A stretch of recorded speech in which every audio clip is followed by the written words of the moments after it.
नमस्कार, आप देख रहे हैं जेकेटी न्यूज। आइए देखते हैं आज सुबह की बड़ी खबर। रूस के राष्ट्रपति व्लादिमीर पुतिन ने यूक्रेन के खिलाफ जंग का ऐलान कर दिया है और कहा है कि यूक्रेन रूस के युद्ध को टाला नहीं जा सकता है। यूक्रेन में कई इलाकों में बमबारी देखने को मिल रही है। रूस यूक्रेन युद्ध के बीच यूक्रेनी राजधानी कीव से निकलने के मार्ग पर कई किलोमीटर लंबा ट्रैफिक जाम लगने की तस्वीरें सामने आई है। कीव पर एयर स्ट्राइक शुरू होने के बाद लोगों ने वहां से निकलना शुरू किया। North Atlantic Treaty Organization NATO विभिन्न देशों का एक सैन्य गठबंधन है जिसका उद्देश्य राजनीतिक व सैन्य मदद के जरिए अपने सदस्य देशों की सुरक्षा सुनिश्चित करना है। रूस को डर है कि यूक्रेन के नाटो में शामिल होने के साथ ही यह संगठन उसकी सीमा तक पहुंच जाएगा। यूक्रेन इंटरनेशनल एयरलाइंस (UIA) के एक अधिकारी ने बताया कि UIA का एक विशेष विमान छात्रों सहित कुल 182 भारतीय नागरिकों को लेकर कीव से दिल्ली अंतर्राष्ट्रीय एयरपोर्ट पहुंचा। रूस द्वारा पूर्वी यूक्रेन में सैन्य अभियान शुरू करने के बीच सेंसेक्स 2702 अंक टूटकर 54,530 पर बंद हुआ। वहीं निफ्टी 823 अंक टूटकर 16,240 पर बंद हुआ। रूस के साथ युद्ध के बीच भारत में यूक्रेन के राजदूत इगोर पोलिखा ने प्रधानमंत्री नरेंद्र मोदी से रूसी राष्ट्रपति व्लादिमीर पुतिन और यूक्रेन के राष्ट्रपति वोलोदिमीर जेलेंस्की से तुरंत संपर्क करने का आग्रह किया है। उन्होंने महाभारत में युद्ध का हवाला दिया और कहा भारत का रूस से खास रिश्ता है और वह हालात नियंत्रित करने में अधिक सक्रिय भूमिका निभा सकता है।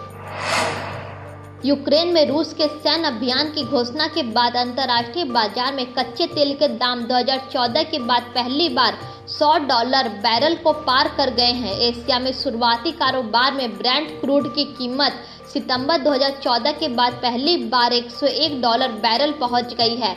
गौरतलब है रूस दुनिया का दूसरा सबसे बड़ा तेल उत्पादक है।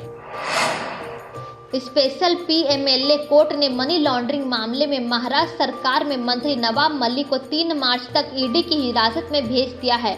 मलिक को गैंगस्टर दाऊद इब्राहिम और उसके सहयोगियों से जुड़े कथित मनी लॉन्ड्रिंग मामले में ईडी द्वारा गिरफ्तार किया गया था। वहीं मलिक की गिरफ्तारी के बाद बीजेपी ने उनके इस्तीफे की मांग की है। मुंबई एनसीबी के पूर्व जोनल निदेशक समीर वानखेड़े से थाने में पुलिस ने करीब 8 घंटे तक पूछताछ की। दरअसल शराब लाइसेंस प्राप्त करने के लिए फर्जीवाड़ा करने के आरोप में उनके खिलाफ दर्ज प्राथमिकी के सिलसिले में वह थाने पहुंचे थे। महाराष्ट्र के मंत्री नवाब मलिक को ईडी द्वारा गिरफ्तार करने का जश्न मनाने के दौरान सार्वजनिक तौर पर तलवार लहराने को लेकर मुंबई में पुलिस ने बीजेपी नेता मोहित कंबोज को गिरफ्तार किया है। कंबोज द्वारा तलवार लहराने का वीडियो सामने आया था। उनके खिलाफ आर्म्स एक्ट और कोविड-19 नियमों के उल्लंघन के आरोप में केस दर्ज किया गया है। Advertising standard council of India ने वर्चुअल डिजिटल स्टेटस के विज्ञापनों को लेकर दिशा निर्देश जारी किया है जो 1 अप्रैल से लागू होंगे। इसके अनुसार विज्ञापन में बताना होगा कि क्रिप्टो उत्पाद व NFT अत्यधिक जोखिम भरे व अनियंत्रित हैं और इससे नुकसान होने पर कोई नियामकीय सहयोग नहीं मिलेगा। भारतीयों को लाने के लिए यूक्रेन के लिए उड़ान भरने वाली एयर इंडिया की फ्लाइट रूसी हमले के बीच यूक्रेन द्वारा हवाई क्षेत्र बंद करने पर दिल्ली लौट रही है। यूक्रेन ने सुरक्षा जोखिम के चलते हवाई क्षेत्र को नागरिक उड़ानों के लिए बंद कर दिया है। महाराष्ट्र के मंत्री नवाब मलिक की गिरफ्तारी के बाद शिवसेना नेता संजय राउत ने कहा कि मलिक का इस्तीफा नहीं लिया जाएगा। उन्होंने कहा कि केंद्र सरकार धोखे से एक मंत्री की गिरफ्तारी पर खुशी मनाए, हम लड़ेंगे और जीतेंगे। फ्रांस से 3 राफेल लड़ाकू विमानों की एक और खेप भारत पहुंच गई। अधिकारियों के मुताबिक 3 नए राफेल आने के साथ ही भारत को अब 36 में से 35 राफेल मिल गए हैं।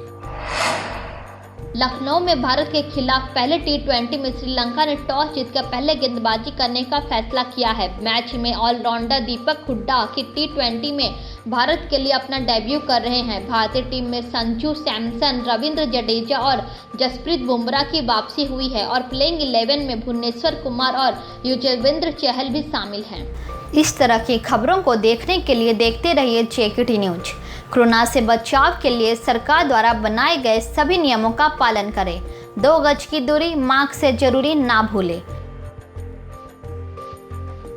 आप जेकेटी न्यूज को फेसबुक, ट्विटर और इंस्टाग्राम पर भी फॉलो कर सकते हैं।